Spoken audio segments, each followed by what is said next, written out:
Against the glittering skyline of New York City stood the towering headquarters of Reed Tech, a monument to innovation and success. At its helm was Alexander Reed, a man of precision, control, and undeniable brilliance. At just 34, Alexander had turned a struggling startup into one of the most influential tech companies in the world.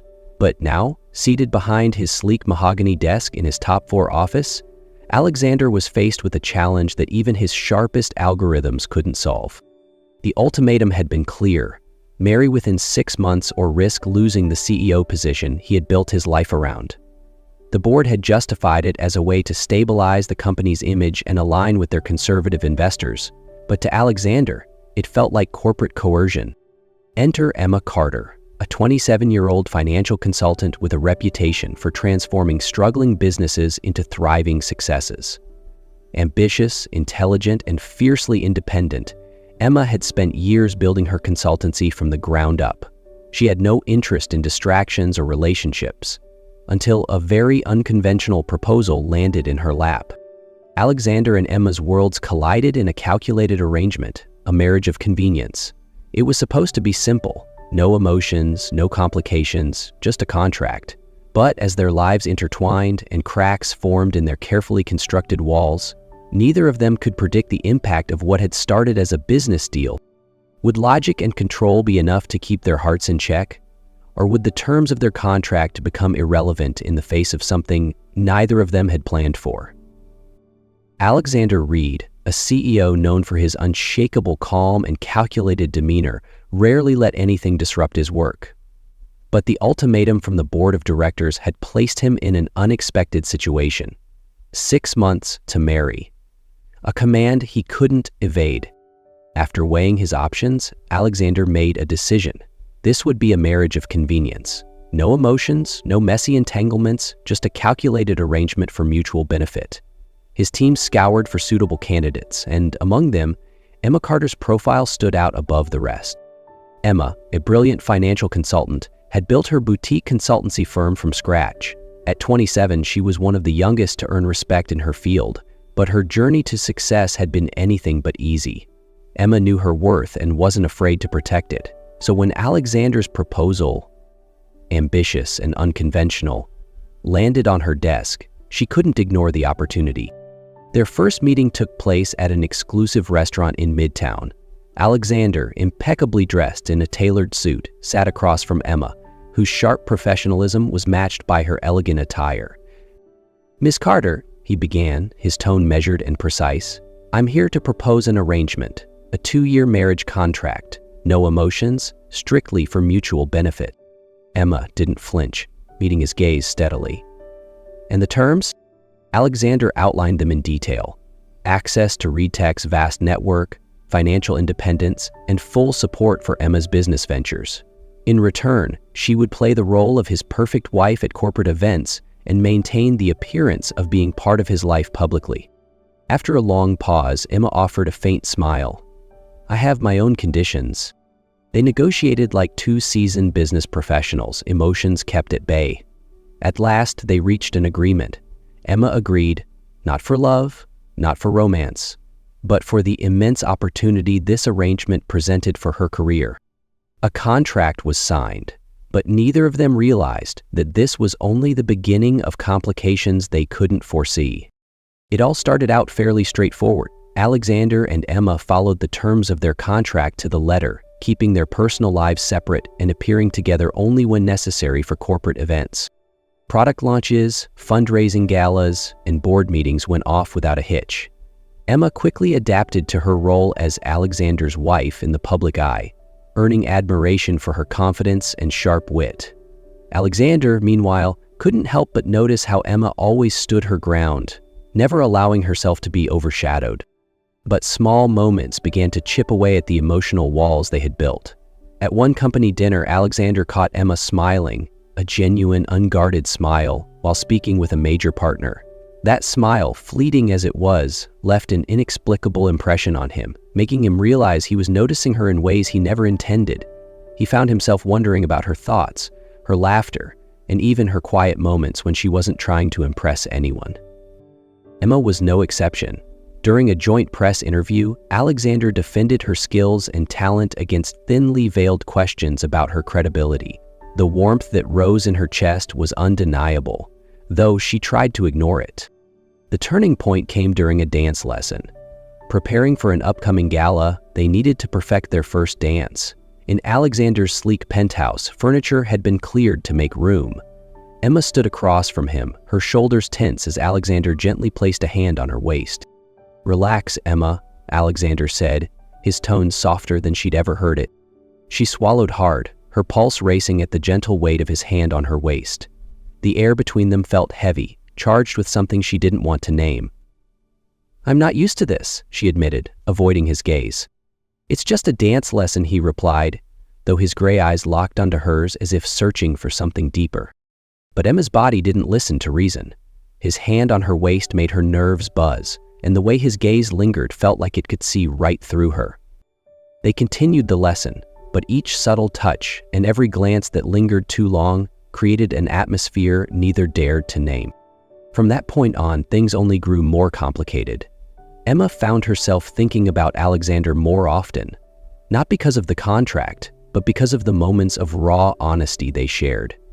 As for Alexander, a man who prided himself on his control, he felt his composure slipping every time she entered the room. Though both tried to maintain their emotional distance, the cracks in their walls became more pronounced with every passing day. The emotional walls between Alexander and Emma were crumbling, but before either could address what was happening, an unexpected crisis struck. The news hit like a bomb. Emma Carter, Alexander Reed's contract wife, accused of corporate espionage. Major media outlets exploded with damning headlines, and social media buzzed with speculation. Emma stood frozen in her office, staring at the articles. They accused her of using her relationship with Alexander to carry out illegal actions targeting the company's largest competitor, Orion Tech. The allegations were based on leaked information, twisted and manipulated to paint her as the villain. Alexander entered the room, his face dark with fury. "Emma, have you seen this?" "Of course I have," she replied, her voice icy to mask the tremor in her hands. "Do you believe it?" "I know you didn't do this." His voice was low and firm as he stepped closer. "But the problem is, the board and the public don't care about the truth. They care about optics."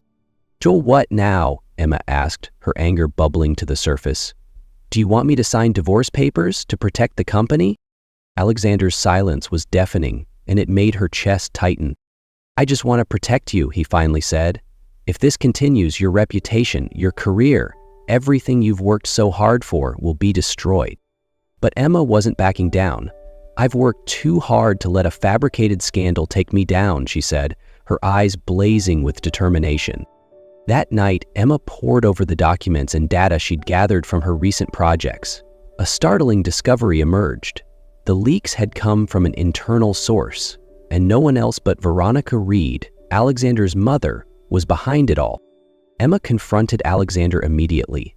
"It was your mother. She leaked the information and twisted it against me." Alexander froze, and then his face hardened. "If that's true, she didn't just betray you. She betrayed the company." The next morning, at an emergency board meeting, Emma and Alexander presented their evidence: encrypted emails, suspicious financial transactions, and documents tying Veronica to Orion Tech. Veronica, seated across the table, couldn't hide her shock as the board members began piecing together the truth. "Everything I did was for this company," she claimed defensively. "No," Alexander replied, his tone calm but cutting. "Everything you did was about control, and you almost destroyed this company because of it." Ultimately, the board forced Veronica to resign and relinquish her shares. The crisis was resolved, but at the cost of a painful confrontation between Alexander and his mother. As the meeting ended, Alexander turned to Emma. "I'm sorry for doubting you even for a moment." Emma replied, her voice gentle but resolute. "We got through this together. This isn't just your company anymore. It's ours." They left the boardroom hand in hand, ready to face whatever came next. The crisis had passed, but its echoes lingered in the minds of both Alexander and Emma. Veronica had left the company, but the cost was a painful fracture in the Reed family. After the final board meeting, Alexander and Emma returned to the penthouse. They sat quietly on the sofa, gazing out at the glittering lights of New York City through the floor-to-ceiling windows. "You fought for this company like it was your own," Alexander said, breaking the silence. "I can't begin to tell you how proud I am of you." Emma turned to him, a soft smile playing on her lips. "Because it's not just yours anymore," she replied. "It's ours, and I don't regret fighting for it." Alexander sighed, his gaze full of emotion. "I've spent my entire life trying to control everything, and then you came into my life and turned it all upside down."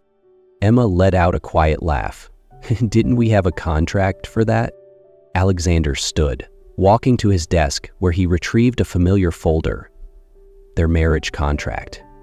He looked at Emma, his expression serious, then tore it into small pieces. "We don't need this anymore," he said. "That contract was just the beginning. What's keeping us together isn't on paper. It's what we've built together." Emma walked over to him, placing her hand over his. "So, what do we do next?" "We start over," Alexander replied. "No contract, no conditions, just us." In that moment, Emma felt like she was stepping into a new chapter. All the pressure, all the expectations, and all the conflicts seemed to fade away. They both looked ahead, no longer strangers in a business deal, but two people truly in love, ready to build a future together. As the city lights continued to sparkle outside, Alexander pulled Emma into his arms and whispered, "We've been through it all. From here on out, it's all about love." Emma smiled in return, "And for the first time in my life, I'm not afraid to love anymore." After the tension and turmoil of recent weeks, Alexander decided they needed time away from work. Without telling Emma, he planned a surprise trip to a secluded island paradise. One crisp morning, Alexander's car arrived to pick Emma up from her office. "Where are we going?" she asked, her eyes widening with curiosity as she saw him waiting with a mysterious smile. "Just a little surprise," Alexander replied, his eyes glinting with mischief. They arrived at a stunning beachfront resort, where gentle waves lapped at the pristine white sand. Alexander had planned everything, a private villa, candlelit dinners, and breathtaking views. But this was only the beginning. That evening, as the sun dipped below the horizon, Alexander led Emma to a quiet stretch of beach. Fairy lights twinkled along the shore, and fresh flowers were scattered across the sand, creating an almost magical atmosphere. "Alexander?" Emma said, her voice trembling slightly. "What is this? Why do I feel like you're hiding something from me?" Alexander took her hand and guided her to a small table set with a bottle of wine and light snacks. They sat under the starlit sky, talking and laughing, their guards completely down. As the moment felt just right, Alexander stood, moved in front of Emma, and dropped to one knee. "Emma Carter," he began, his voice steady and full of emotion. "From the moment you walked into my life, you turned everything upside down. I thought I only needed a contract, a simple arrangement, but you made me realize that love is real, even for someone like me." Emma's breath hitched, tears welling in her eyes. "I don't want to just be your partner in an agreement. I want to be your partner in life," Alexander continued. "Emma, will you marry me, not because of a contract, but because of love?" Emma broke into tears, nodding fervently. "Yes, Alexander. Yes, I will." They embraced as the fairy lights danced around them and the waves whispered softly against the shore. In that moment, the world faded away, leaving only the two of them.